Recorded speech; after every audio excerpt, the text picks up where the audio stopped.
Okay, so Ash, right? This is the new film directed by Flying Lotus, written by Jonni Remmler.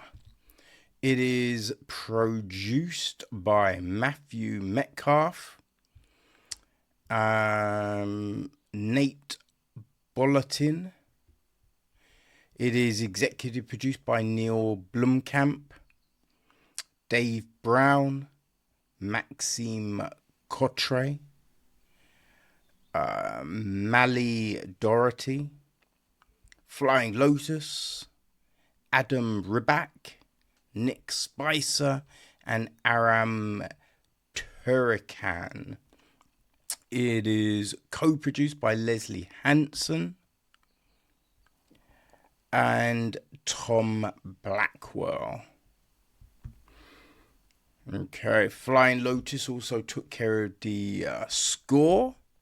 Right, Richard Bluck is cinematography, with Brian Shaw taking control of the editing duties. Right, so casting was Miranda Rivers and Melissa Kotsumbuda.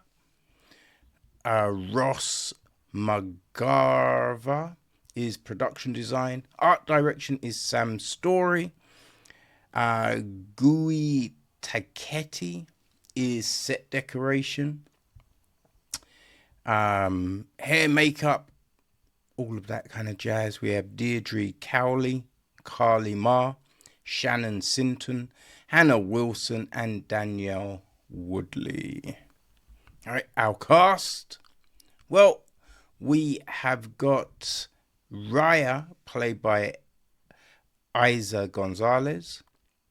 Brion is played by Aaron Paul. Ordeal is played by Iko Uwais. Clark, played by Kate Elliott. Kevin, played by Beulah Koale. And Davis is played by Flying Lotus. All right, Gargoyle is also played by Andrew B. Miller. All right, so the gist of the film: a woman wakes up on a distant planet and finds the crew of her space station viciously killed. Her investigation into what happened sets in motion a terrifying chain of events. So yes, that, people, is our film. And man, like, Flying Lotus, music-wise, boom. You know what I mean? I've been digging his stuff for years. And direction, I really enjoyed his Aussie Dungeon segment from VHS 99. That was really good. I thought that was the best part of that installment, to be honest with you. So when I heard he was making this new one, I was looking forward to seeing what it would be, right? I think it might be the first thing Remmler has written. Right, I might be wrong, but I do believe it is his. I couldn't see anything else under Remmler's name, but you know, maybe there's more. Now, visually, the film is great, right? It really looks impressive, and that's, you know, I think after seeing other Lotus work, you kind of go, yeah, makes sense, right?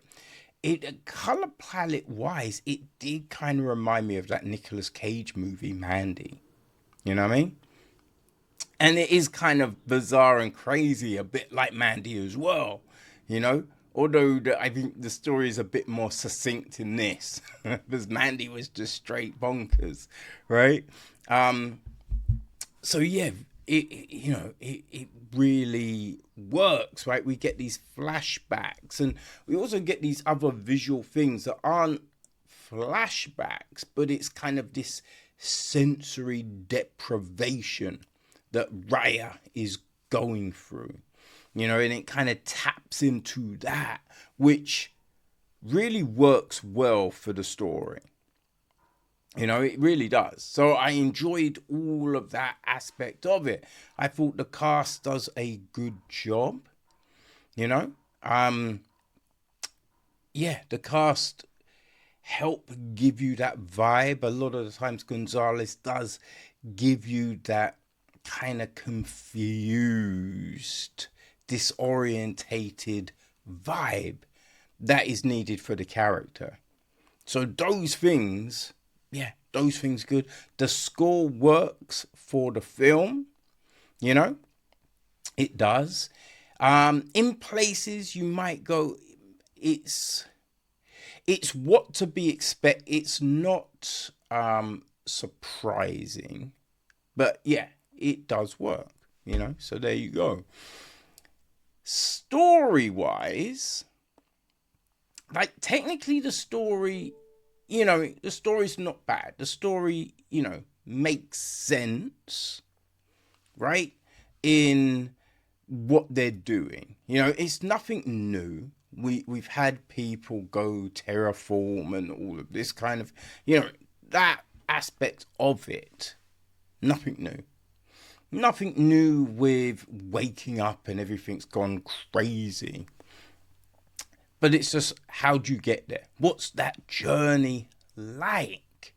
And that's always a compelling thing, you know?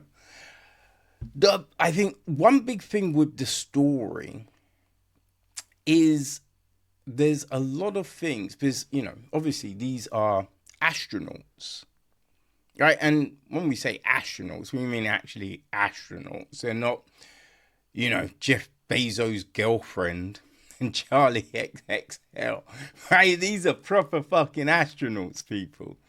So, you know what I mean? There's a understanding of protocols and safety and everything like that. But we see none of that. None of it. And it's not even that it's in an environment where you have to cut these corners. You know what I mean? It's not like, fuck, we've got an hour to live. We have to just do this shit. It's not even that. So, you know what I mean? Just like doing the experiment, no protocols in place. Like, people come to a door. Now, this is the future, right? It's the future. People come to a door. There's no, like, this person's at the door. They're just opening doors, hoping it's someone they know on the other side, which is kind of bonkers, right? In the environment you're giving us, right? In this setting, in this future, we're saying that there is no sort of indicator to let you know who the fuck is at your door. Yeah, that's very odd, right? Very odd. Again, even with the, like, the medbot thing, that, you know what I mean? That's pretty cool. But anesthetic, right? No, like proper restraint, just any of that, you kind of figure, if we can do this, surely, right, people aren't going to be in pain during operations and stuff. You know what I mean? It just all seems a bit odd. I think all seems a bit odd.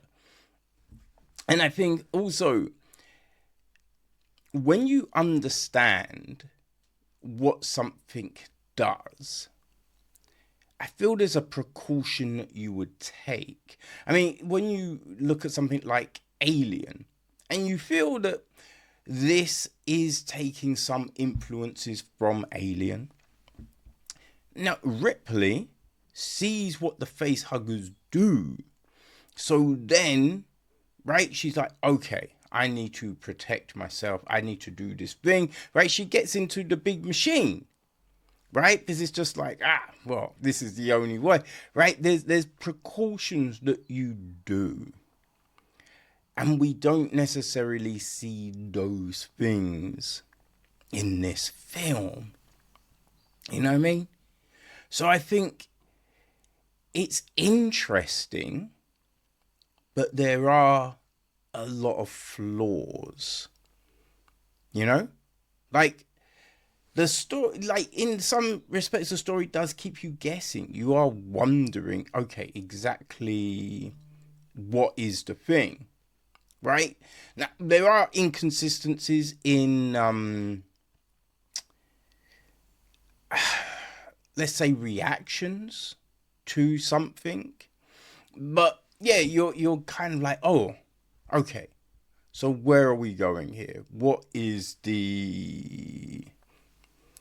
what's the crux of what's going on? And I think it's not doing a bad job at keeping you guessing, I think you do make assumptions, right? There is an assumption that I think early on, I was like, oh, well, it has to be this, right? But then, obviously, as I said, you're observing things and you're like, but if it was that, surely this would be different. But it's not. But yeah, that's when it goes into these inconsistencies. So it's just like, it's interesting.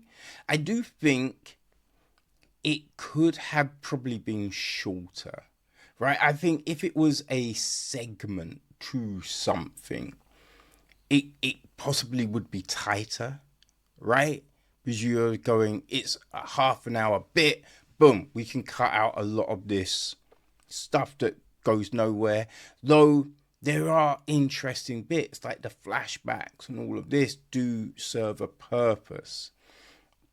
So, I mean, it would probably have to be a longer short, right? Like 45 minutes or 50 minutes, something like that. But I mean, we could cut some stuff out, or, as I say, we just have to tighten up that script. We have to make things make a bit more sense, right? That our characters are doing things in a logical manner. So yeah, Ash, it's out. I think internationally it's via Amazon. In the States, it's on Shudder with Lotus's other work. But yeah, it's interesting. Yeah, I mean, if you liked Mandy, you might want to give it a look, right? If you liked Ozzy's Dungeon and Lotus's other work, yeah, give it a go. It's not necessarily what you are hoping it could be. That is the problem. It's not what you are hoping it could be, right? It's not a Moon, you know what I mean? Like Duncan Jones's joint. It's not quite as sharp as that or some other fare, but it does have its highlights. So yes, Ash, it is now available for you to watch and consume. Let me know what you think, people. Ash.